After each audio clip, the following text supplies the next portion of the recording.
Salam kerahiman. Hari ini 7 Februari kita akan baca dari dua nomor, 334 dan 340. Kita mulai ya. Dalam nama Bapa dan Putra dan Roh Kudus, amin. 334. Aku dapat melihat betapa Allah tunduk kepada keinginan-keinginan bapa pengakuanku. Pada saat itu Allah tidak memperlihatkan dirinya kepadaku sebagai seorang guru dengan seluruh kekuatannya dan kedewasaan insaninya, tetapi sebagai seorang anak kecil. Allah yang melampaui segala pengertian membungkuk kepadaku dalam rupa seorang anak kecil. Tetapi mata jiwaku tidak berhenti pada permukaan.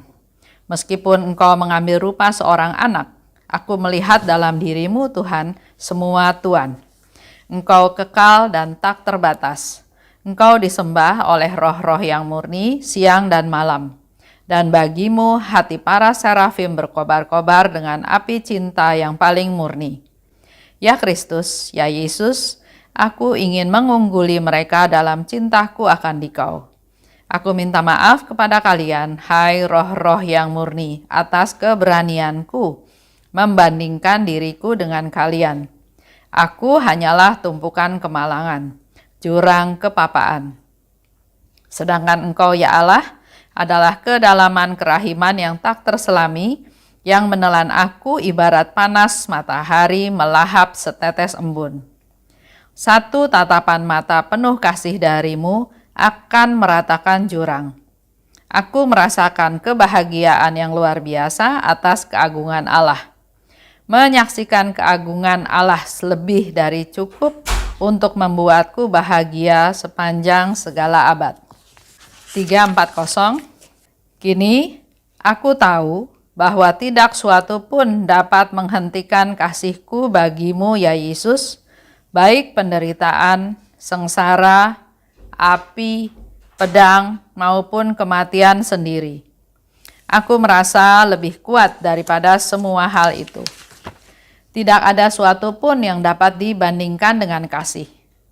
Aku menyaksikan bahwa hal-hal paling kecil yang dilakukan oleh jiwa yang mengasihi Allah dengan tulus hati memiliki nilai yang luar biasa dalam pandangan matanya yang kudus. 7 Februari. Suster Faustina melihat Allah yang melampaui segala pengertian membungkuk kepada aku dalam rupa seorang anak kecil.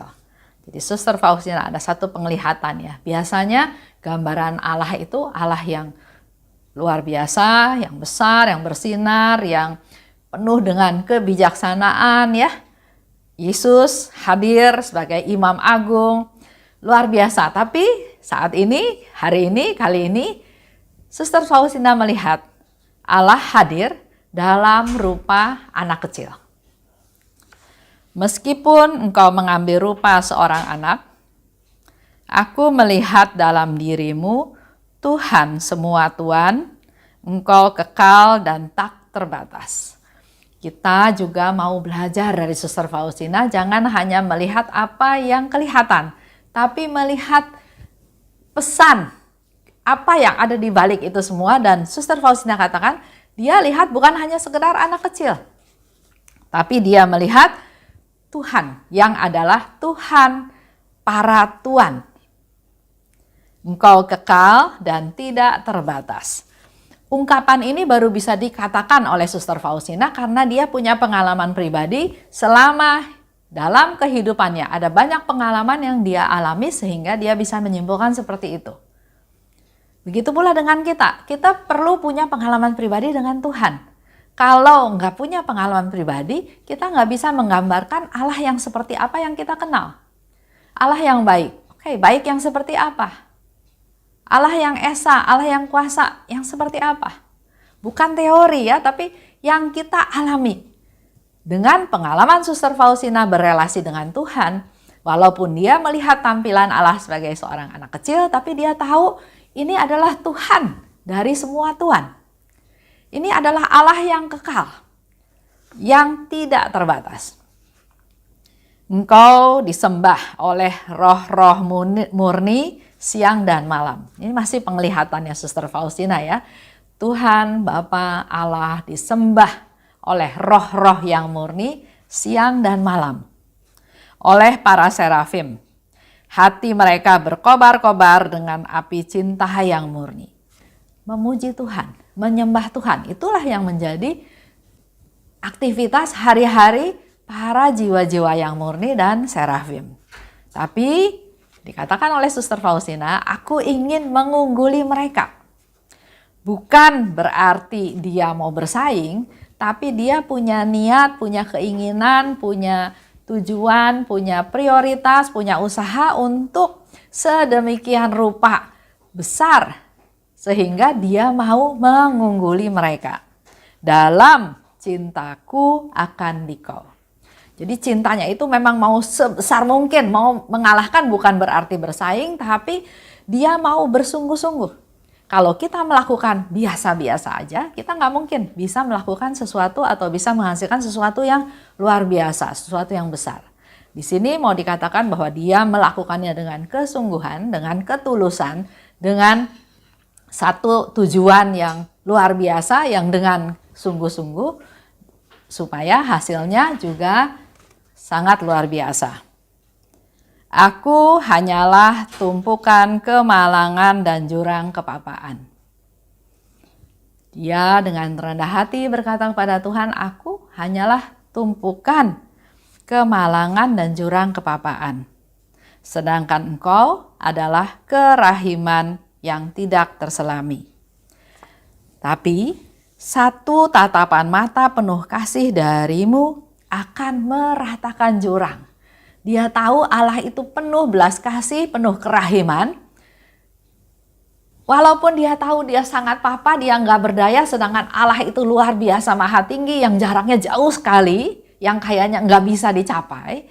Tapi dengan satu tatapan mata penuh kasih, dengan Allah menatap kita dengan penuh kasih, maka hal itu akan meratakan jurang, sudah nggak ada batas lagi. Nggak ada jarak lagi, atau ada jarak yang bisa ditempuh, bukan sesuatu yang mustahil lagi. Kalau kita lihat gambar Yesus yang Maha Rahim, Bapak Ibu bisa melihat tatapan matanya Yesus.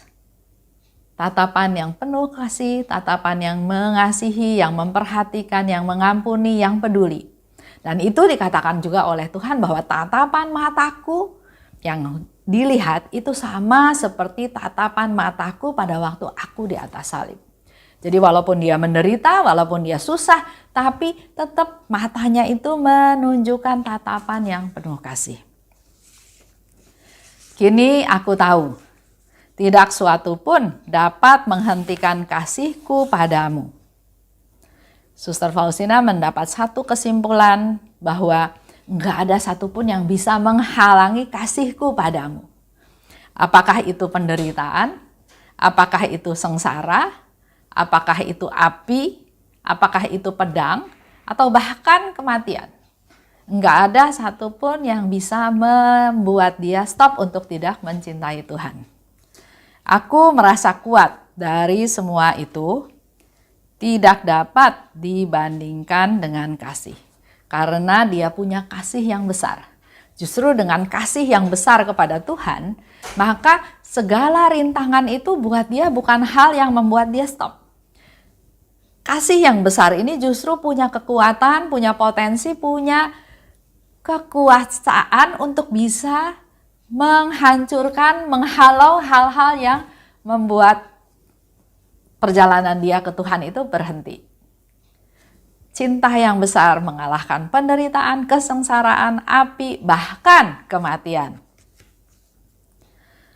Dan dikatakan lebih lanjut, hal-hal yang paling kecil yang dilakukan jiwa yang mengasihi Allah dengan tulus hati memiliki nilai yang luar biasa dalam pandangan matanya yang kudus. Yang dilakukan oleh jiwa yang mengasihi Allah, sambil merefleksi kepada hidup kita ya. Kalau saya mengasihi Allah dengan tulus hati, maka saya akan memiliki nilai yang luar biasa dalam pandangan matanya Tuhan yang kudus. Mari kita punya cinta yang tulus pada Tuhan. Mari kita punya ketulusan dalam hidup kita sehari-hari, supaya kita punya nilai yang besar, nilai yang luar biasa di mata Tuhan. Itu aja untuk kita renungkan ya. Sepanjang hari ini kita merenung untuk semakin tahu bagaimana punya cinta yang tulus. Kita tutup dalam nama Bapa dan Putra dan Roh Kudus. Amin. Oh luka kerahiman, oh hati Yesus, sembunyikanlah aku di dalam lubuk hatimu. Laksana satu tetes darahmu sendiri. Dan jangan biarkan aku terlepas dari situ selama-lamanya. Kurunglah aku di dalam lubuk hatimu, dan ajarlah aku mencintai Engkau. Tuhan, mampukan aku memahami sepenuhnya siapa dirimu. Bawalah aku masuk ke dalam rengkuhan mesramu, sejauh itu dapat ditanggung oleh kodrat insani. Amin. Dalam nama Bapa dan Putra dan Roh Kudus. Amin. Salam kerahiman.